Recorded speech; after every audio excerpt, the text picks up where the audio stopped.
এখানে তেল আছে তাই দাদা আপনি এখানে তিরিশ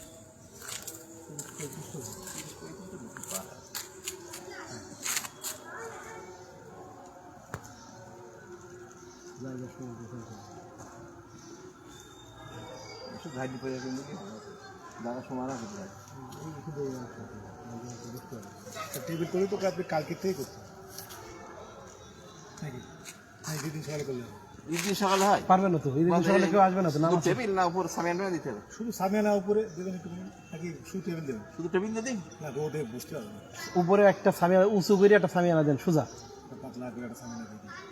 ওই 11-12টা করা দরকার নেই শুধু সামিয়ানা হ্যাঁ সামিয়ানা উঁচু করে দিয়ে দেন যাতে বাতাস চলাচল করতে পারে। আর এই যেটা আপনি রান্না করতে যাচ্ছেন এই জায়গায় তো রান্না তো অনেক পুরো টাকাটাই রান্না লাগবে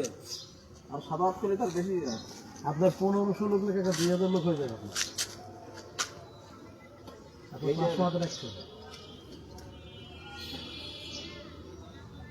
না তো ওর মধ্যে রান্না করলে টেবিল অনেক কিনে যাবে অনেক জায়গা লাগবে ওই নারকেল গাছ সবচেয়ে পর ছেড়ে দিতে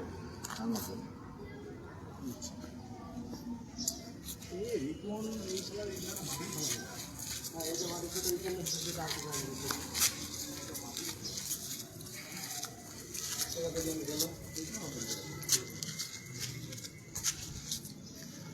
তাহলে আপনি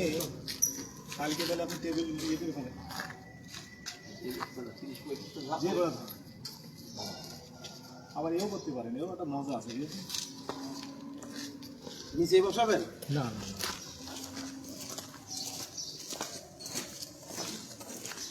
লম্বা টেবিল লম্বা এখন তো লাম্বাটাই মতো চলে না টেবিল মানে আপনার এখন তো বেশি সব গোল টেবিল আপনি তো গোলটেবিল বানা দুটো দিয়ে না না এখন শুধু অনেকটা শুধু গোল টেবিল ও লম্বা নিয়ে নিন এখন লম্বা আছে তো তাই গোড়া 25 মতো গোড়া দেওয়া তাহলে কি হতো এখান থেকে লম্বা ওই মাথা নিতে আবার লম্বা করে এই মাথা নিতে আবার লম্বা করে এই মাথা নিতে চারটে হয়ে যেত এটা খালদের মধ্যে সমস্যা কষ্ট হয়ে যায় আর মুখে তো টেবিল ইয়ে দিলে তোমার হলো